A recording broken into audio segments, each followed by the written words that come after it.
നമസ്കാരം.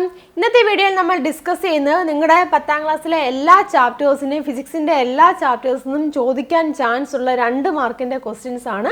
അപ്പം ഈ ക്വസ്റ്റ്യൻസിൻ്റെ ആൻസേഴ്സുകളും കൊടുത്തിട്ടുണ്ട്. അപ്പോൾ അത് നിങ്ങൾ എഴുതി പഠിക്കുക. നിർബന്ധമായിട്ടും ഈ ക്വസ്റ്റ്യനും അതുപോലെ തന്നെ ആൻസേഴ്സും എല്ലാം പഠിച്ചിരിക്കണം. ക്വസ്റ്റ്യൻസ് എല്ലാവരും എഴുതിയെടുക്കുക. അതിന് ആൻസേഴ്സ് അറിയാവുന്നതാണെന്നുണ്ടെങ്കിൽ നിങ്ങൾ വായിച്ച് മനസ്സിലാക്കി പോവുക. അറിയാൻ മേലാത്ത ആൻസേഴ്സ് ഉണ്ടെന്നുണ്ടെങ്കിൽ അത് നിങ്ങൾ വീഡിയോ പോസ് ചെയ്ത് വെച്ചിട്ട് എഴുതിയെടുക്കുക. ആദ്യത്തെ ക്വസ്റ്റ്യൻ നോക്കാം. What are the properties of tungsten make it suitable for being used as a filament?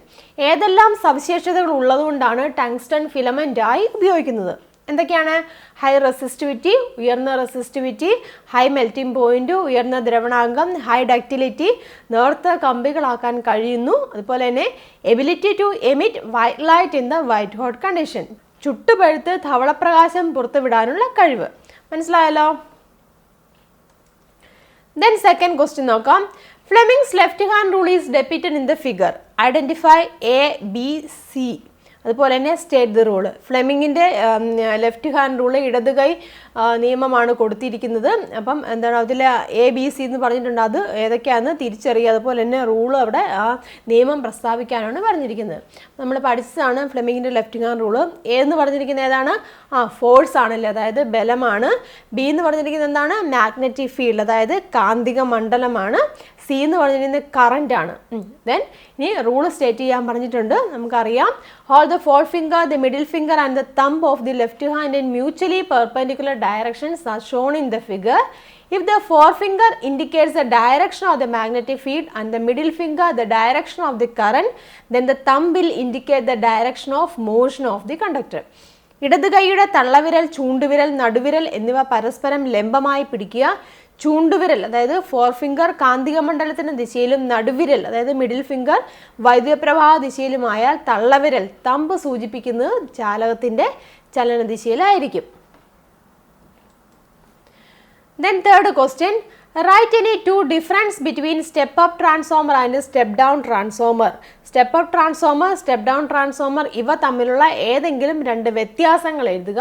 അതുപോലെ തന്നെ which type of transformer is used in power stations? Power സ്റ്റേഷനിൽ ഉപയോഗിക്കുന്ന ട്രാൻസ്ഫോമർ ഏത്? അപ്പോൾ 2 എഴുതാനാണ് ചോദിച്ചിരിക്കുന്നത്. നിങ്ങൾക്ക് അറിയാവുന്ന ഏതെങ്കിലും 2 എഴുതുക. എന്തൊക്കെയാണുള്ളത്? സ്റ്റെപ്പ് അപ്പ് ട്രാൻസ്ഫോമർ ആണെന്നുണ്ടെങ്കിൽ ഇൻക്രീസ് ആൻഡ് AC വോൾട്ടേജ് ഇല്ലേ, AC വോൾട്ടേജ് കൂട്ടുന്നതാണ് step up transformer. Step down ആണെന്നുണ്ടെങ്കിൽ ഡിക്രീസസ് AC വോൾട്ടേജ് കുറയ്ക്കുകയാണ് ചെയ്യുന്നത്. അതുപോലെ തന്നെ thick wires are used in the primary. Step അപ്പിൽ തിക്ക് വയേഴ്സ് വണ്ണം കൂടിയ വയറുകളാണ് പ്രൈമറിയിൽ ഉപയോഗിക്കുന്നത്. സ്റ്റെപ്പ് ഡൗണിലാണെന്നുണ്ടെങ്കിൽ thin wires are used in the primary. Step down ട്രാൻസ്ഫോമറിൻ്റെ കേസിൽ പ്രൈമറിയിൽ തിൻ വയർ വണ്ണം കുറഞ്ഞ നേർത്ത വയറുകളാണ് ഉപയോഗിക്കുന്നത്. സ്റ്റെപ്പ് അപ്പ് ട്രാൻസ്ഫോമറിൻ്റെ കേസിൽ thin wires are used in the സെക്കൻഡറിയിൽ തിൻ വയറാണ് ഉപയോഗിക്കുന്നത്. സ്റ്റെപ്പ് ഡൗൺ ആണെങ്കിലോ thick wires are used in the സെക്കൻഡറിയിൽ വണ്ണം കൂടിയതാണ് ഉപയോഗിക്കുന്നത്. ദെൻ സ്റ്റെപ്പ് അപ്പ് ട്രാൻസ്ഫോമറിൻ്റെ കേസിൽ less number of turns in the പ്രൈമറിയിൽ വളരെ കുറഞ്ഞ ചുറ്റുകളാണുള്ളത്. സ്റ്റെപ്പ് ഡൗൺ ആണെന്നുണ്ടെങ്കിൽ more number of turns in the പ്രൈമറിയിൽ കൂടുതൽ നമ്പർ ഓഫ് ടേൺസ് ഉണ്ട്. സെക്കൻഡറിയിലാകുമ്പോൾ തിരിച്ചു വരും. അപ്പോൾ അത് നിങ്ങൾ മനസ്സിലാക്കി വെക്കുക. ഏതെങ്കിലും 2 എഴുതാനാണ് ചോദിച്ചിരിക്കുന്നത്. ചിലപ്പോൾ 4 വരെയൊക്കെ ചോദിക്കാം. അത് ക്ലിയർ ആയിട്ട് പഠിച്ച് മനസ്സിലാക്കി വെക്കുക. ദെൻ ഇവയിൽ പവർ സ്റ്റേഷനിൽ ഉപയോഗിക്കുന്ന ട്രാൻസ്ഫോമർ ഏത്? പവർ സ്റ്റേഷനിൽ ഉപയോഗിക്കുന്ന ട്രാൻസ്ഫോമർ ഏതെന്നാണ് ചോദിച്ചിരിക്കുന്നത്. ഏതാണ്? നമ്മൾ പഠിച്ചാണ്. ഏത് ട്രാൻസ്ഫോമറാണ്? സ്റ്റെപ്പ് അപ്പ് ട്രാൻസ്ഫോമറാണ് പവർ സ്റ്റേഷനിൽ ഉപയോഗിക്കുന്നത്. Then fourth question, fill in the blanks using Cartesian sign convention. Cartesian sign convention rule ഉപയോഗിച്ചിട്ട് വിട്ടുപോയവ പൂരിപ്പിക്കാനാണ് പറഞ്ഞിരിക്കുന്നത്. നോക്കാം, ഹൈറ്റ് ഓഫ് ദി ഒബ്ജക്റ്റ് അതായത് വസ്തുവിൻ്റെ ഉയരം. ഇവിടെ നോക്കുക, ഫിഗർ നിങ്ങളെല്ലാവരും നോക്കുക. വസ്തുവിൻ്റെ ഉയരം തന്നിട്ടുണ്ട് 5 സെൻറ്റിമീറ്റർ ആണെന്ന് പറഞ്ഞിട്ടുണ്ട്. നമ്മളിവിടെ ഉപയോഗിക്കേണ്ട കാർട്ടീഷ്യൻ സൈൻ കൺവെൻഷനാണ്. നമ്മൾ പഠിച്ചിട്ടുണ്ട്. പ്രിൻസിപ്പൽ ആക്സിസിന് മുകളിലേക്കുള്ളതെല്ലാം പോസിറ്റീവും താഴേക്കുള്ളത് നെഗറ്റീവാണ്. അതുപോലെ തന്നെ മിറർ അല്ലെങ്കിൽ ലെൻസിനെ കൺസിഡർ ചെയ്യുകയാണെന്നുണ്ടെങ്കിൽ ലെഫ്റ്റ് സൈഡിലേക്കുള്ളതെല്ലാം നെഗറ്റീവും റൈറ്റ് സൈഡിലേക്കുള്ള പോസിറ്റീവാണ്. ഇവിടെ വസ്തുവിൻ്റെ ഉയരമാണ്. വസ്തുവിൻ്റെ ഉയരം എന്ന് പറഞ്ഞിരിക്കുന്നത് എങ്ങനെയാണ്? പ്രിൻസിപ്പൽ ആക്സിന് മുകളിലോട്ടാണ്, അപ്പോ ഡയറക്ഷനിലാണ്. അതുകൊണ്ട് തന്നെ ഏതാണ്? പോസിറ്റീവാണ്. അപ്പം പോസിറ്റീവ് 5 സെൻറ്റിമീറ്റർ പ്ലസ് 5 സെൻറ്റിമീറ്റർ അത് നിർബന്ധമായിട്ടും എഴുതിയിരിക്കണം സൈൻ. ദെൻ അടുത്തത് ഹൈറ്റ് ഓഫ് ദി ഇമേജിൻ്റെ അതായത് പ്രതിബിംബത്തിൻ്റെ ഉയരം.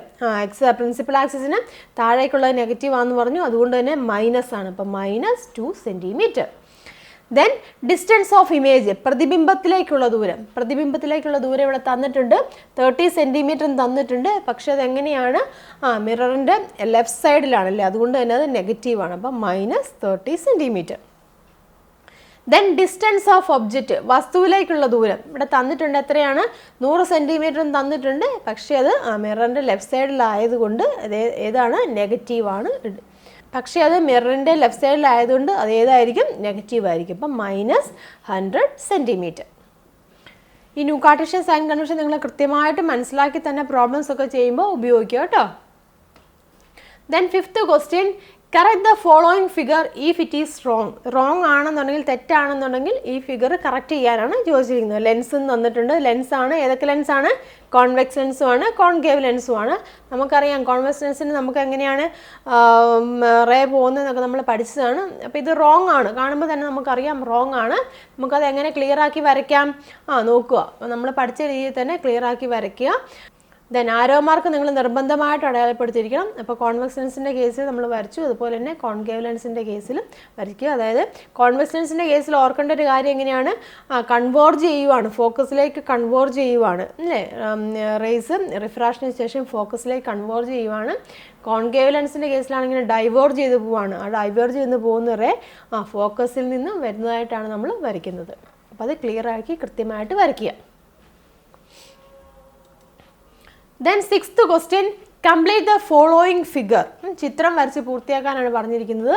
Which colour will be seen in the outer edge of റെയിൻബോയുടെ, അതായത് മഴവില്ലിൻ്റെ പുറംവക്കിൽ കാണപ്പെടുന്ന നിറം ഏതെന്നും ചോദിച്ചിട്ടുണ്ട്. അപ്പോൾ ആദ്യമേ ഫിഗർ കംപ്ലീറ്റ് ചെയ്യാൻ പറഞ്ഞിട്ടുണ്ട്. നമുക്കറിയാം ഡിസ്പെർഷൻ സംഭവിക്കും, അതിൻ്റെ ഉള്ളിൽ പിന്നെ ഇൻറ്റേർണൽ റിഫ്ലക്ഷനൊക്കെ നടന്ന് പുറത്തോട്ട് പോകുമ്പോൾ കൃത്യമായിട്ടും വരച്ചിരിക്കുക.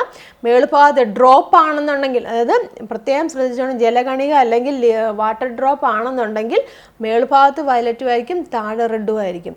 അതേസമയം മഴവില്ലിൻ്റെ പുറംവക്കിൽ, അത് പ്രത്യേകം ശ്രദ്ധിച്ചോണം, മഴവില്ലിൻ്റെ പുറംവക്കിൽ കാണപ്പെടുന്ന ഏതാണ്? റെഡാണ്. മാറിപ്പോകല്ലോ കേട്ടോ. മഴവില്ലിൻ്റെ പുറംവക്കിൽ കാണപ്പെടുന്നത് റെഡാണ്.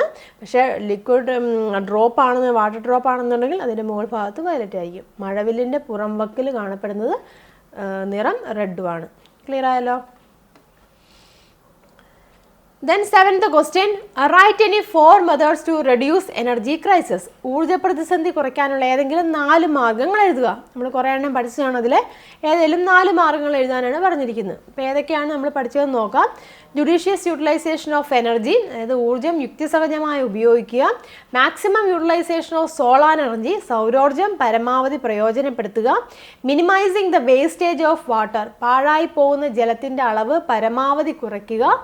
Making use of public transportation as far as possible, പൊതുയാത്രാ സൗകര്യങ്ങൾ കഴിയുന്നത്ര ഉപയോഗിക്കുക. Construction and beautifying of houses and roads in a scientific manner, വീടുകളും സ്ഥാപനങ്ങളും മോടി പിടിപ്പിക്കുന്നതും പുതുതായി നിർമ്മിക്കുന്നതും ഊർജ്ജ സംരക്ഷണ കാഴ്ചപ്പാടോടെയാകണം.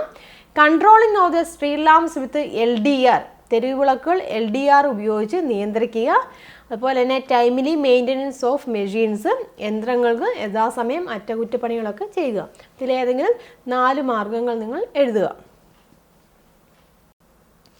അപ്പോൾ ഈ വീഡിയോ എല്ലാവർക്കും മനസ്സിലായെന്ന് വിശ്വസിക്കുന്നു. നമ്മൾ കുറച്ച് ക്വസ്റ്റ്യൻസ് മാത്രമേ ഡിസ്കസ് ചെയ്തിട്ടുള്ളൂ. അപ്പം ഈ ഒരു വീഡിയോയിൽ ഈ എല്ലാ ക്വസ്റ്റ്യൻസും നിങ്ങൾ നിർബന്ധമായിട്ടും പഠിച്ചിരിക്കണം. ഈ 7 ക്വസ്റ്റ്യൻസ് നിർബന്ധമായിട്ടും പഠിച്ചിരിക്കണം.